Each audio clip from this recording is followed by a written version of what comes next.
Alright.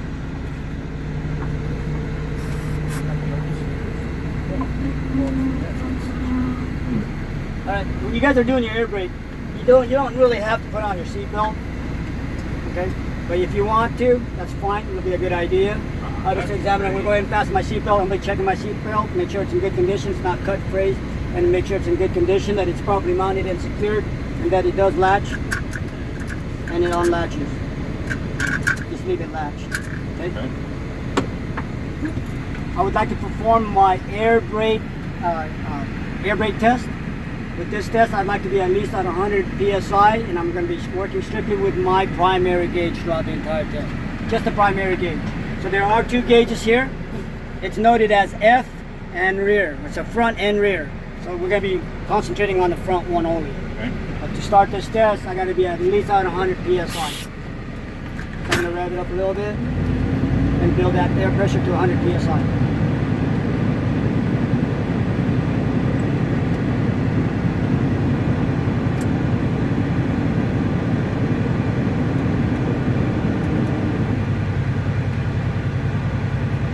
Alright, I'm at 105 psi right now, so I got enough pressure. The first test I would like to perform is my low air warning. And the purpose of that test is to make sure my low air warning light and or tone comes on between 55 and 75. I'd like to go ahead and begin my test. I'm going to fan my brake. Alright, I'm going to keep an eye on my primary gauge to make sure I got my light and tone.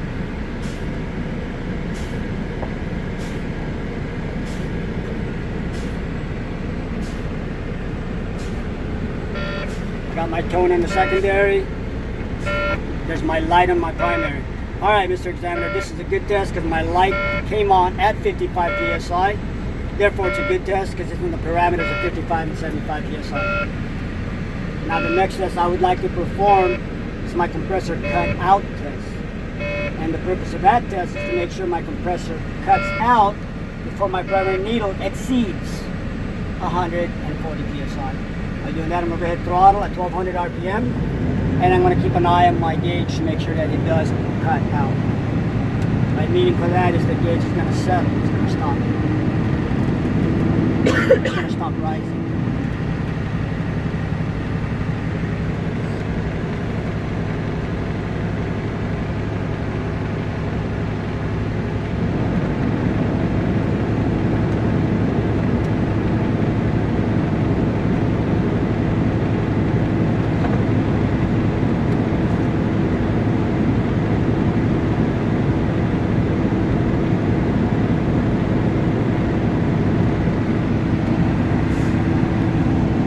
Cut out at 110 psi. Therefore, it's a good test because my primary needle never exceeded 140. Alright, the next test I would like to perform is a compressor cut-in test. And the purpose of that test is to make sure my compressor cuts in before my primary needle drops below 100. So I'm going to go ahead and press my surface brake once firmly. I'm going to wait for that primary needle to settle, and I'm going to mount it. Alright, it's settled at 103 psi. I'm going to throttle for 10 seconds at 1200 RPM. 1, 2, 3, 4, 5. Alright, I have cut in right here. It started to move. Alright, so Mr. Examiner, I have cut in at 103 psi. Therefore, it's a good test because my primary needle never dropped below 100. The next test I would like to perform is my applied brake leak test. The purpose of that test is to make sure I do not lose no more than 4 psi in 60 seconds. By doing that, I'm going to go ahead and engage my clutch, the floor, put it in low gear. I will then turn off my truck, release the clutch leg, clutch foot, turn the ignition back to on, you get a proper reading on your gauge. I will then release my parking brake, then my trailer brake. Static pressure is going to settle. I'm going to once again announce 2 readings for this test as well. Alright, it'll settle. I'm going to go ahead and apply my brake, surface brake firmly and hold it. I'm going to again watch for that needle to settle. Alright, it's settled at 80 psi. Mr. Examiner, will you please time me for 60 seconds? Meantime, I'm going ahead, keep an eye on that needle, make sure I'm not losing any pressure. Mr. Examiner's going to time you. He's going to say, alright, time's up. All right, Mr. Examiner, I am still at 80 psi. I did not lose no more than 4 psi in 60 seconds. Therefore, it's a good test. Care to check the gauge, or can I just release my foot off my brake? He's going to say, go ahead and release the foot off the brake. Make sure you ask for permission, okay, before you release that brake. So the next test I would like to perform is my spring brake test. And the purpose of that test is to make sure that my tractor protection valve, as well as my trailer protection valve, pop out between 20 and 45 psi. So I'm going to go ahead and fan my brakes. I'm going to keep an eye on the valves, not the gauge. I want to make sure both of them pop. And make sure you do not touch those valves, because then they're going to think you're assisting the test.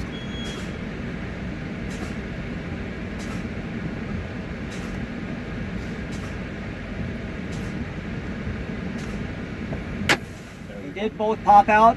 Now I'm going to look at my gauge. All right, my gauge is indicating a 25 pounds of pressure, which is a good test because I am between 20 and 45 psi. Okay. All right, the last test I would like to perform again is the three-way brake check. But before I do that, I have permission to do a safe start. Go ahead and put that in neutral. My brakes are applied. The ABS light is already off. I'm going to go ahead and fire it up. So at this point, Mr. Examiner, while we're waiting for our air pressure to build up, may I have permission to do my in-cab inspection? All right, he's going to give you, so yeah, go ahead. I've already noted about my seat belt. There's no cuts or frays, that is properly mounted and secured, and that it latches and unlatches. All right, the second I'm going to look at is my mirrors. I have my side mirrors as well as my spot mirrors. I want to make sure they're clean and clear, but they're not cracked, broken, loose, or missing, and free from illegal stickers. I want to make sure my side mirrors are adjusted to me as a driver. Next, I'm going to check for my windshield. Clean and clear, it's not cracked, broken, loose, or missing, and it's free from illegal stickers, and it's not heavily pitted. I want to make sure my windows, the seal, it could be rubber or it could be gel, that it's not dry, cracked, broken, loose, or missing, and it's in good condition. Next, I'm going to check for my wipers. I want to make sure my wipers work, as well as my washer fluid. All right. I want to make sure that my wiper blades are in good condition, that they're not broken, loose, or missing, and they're in good condition. They have a proper tension up against my windshield. I'm going to go ahead and go down to my gauges. I have 4 gauges that I'm concerned about. I have my coolant temperature gauge, my oil pressure gauge, my voltmeter gauge, which is digital, right there. I want to make sure they are all in normal operating range, and I'll be checking for my air brake gauge. We know it's been working because we just got done testing it. Right. Okay. I'm going to check for my left turn indicator, my right turn indicator, my 4-way emergency flasher, as well as my high beam and low beam. I want to make sure they're all working in good condition. Now I'm going to check for my FET fuses, which is your emergency equipment. Fuses. On my fuse box, I should have extra fuses for this truck. My fire extinguisher is mounted on my left side of my seat. I want to make sure it's properly mounted and secured. It's not broken or missing. It's properly charged and in the green with a safety pin on it. I have 3 red reflective triangles. It is on the jockey box underneath the seat here. I'll make sure that there are 3 of them. They're not broken or missing. I have my city horn as well as my highway horn. I want to make sure they're both working. Technically, you can have only one, it's fine. You must have at least one. But you're checking for both. Next, I'm shooting for my heater and defroster. Put that on defrost, put that on heat, turn on the fan. Make sure that it is working on your dash as well as on the bottom. And it's not broken or missing. Okay? And that would be your 12 in-cab inspection. Right? Nothing to it. Now I'd like to go ahead and finish my 3-way brake check.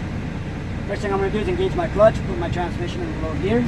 I'm going to check my parking brake by releasing my trailer brake. When you do this test, please do not pull the truck all the way out. All you're feeling for is a tug. I want to make sure that my parking brake is going to hold. Right there. Yep. My parking brake's held, so this is a good test. Go ahead and reapply your trailer. I'm going to release my parking brake.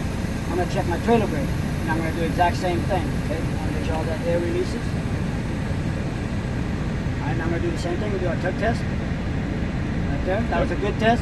My trailer brake's held. Just reapply that back. Now the last test I would like to perform is my service brake. Mr. Examiner, would you like me to perform it or explain it?